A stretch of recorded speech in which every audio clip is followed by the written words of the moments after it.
ಉತ್ತಮರ ಸಂಗವನು ಎನಗಿತ್ತು ಸಲಹೋ ಚಿತ್ತ ಜನಕ ಮುರವೈರಿ ಶ್ರೀಕೃಷ್ಣ.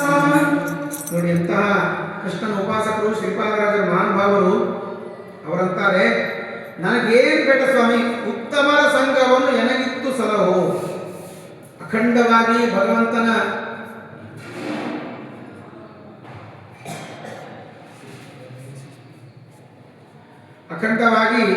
ಭಗವಂತನ ವಿಶೇಷವಾಗಿರುವಂತಹ ಆರಾಧಕರು ಮಹಾನುಭಾವರು ಅವರ ಸ್ಮರಣೆ ಮಾಡಿದರೆ ನಮಗೆ ಪಂಚಭಕ್ಷ ಪರಮಾನ್ನ ಊಟ. ಶ್ರೀಪಾದರಾಜರ ಸ್ಮರಣೆ ಮಾಡಿದರೆ ಅಂತಹ ಮಹಾನುಭಾವರು ವೈರಾಗ್ಯ ತಿಳಿಸ್ತಾ ಇದ್ದಾರೆ. ಮಾತಾಂಕ ವಿಪ್ರರ್ಷೆ ಉತ್ತಮ ಶ್ಲೋಕ ಪಾದೆಯು. ಎಲ್ಲ ಸಂಸಾರದೊಳಗೆ ನಾವು ಆಸಕ್ತರಾಗದೇನೆ ಸಂಸಾರದಿಂದ ಮುಕ್ತರಾಗಬೇಕು ಅಂತಾದರೆ ಒಂದೊಂದು ರೀತಿಯಾದ ಮೆಟ್ಟಲುಗಳಿವೆ.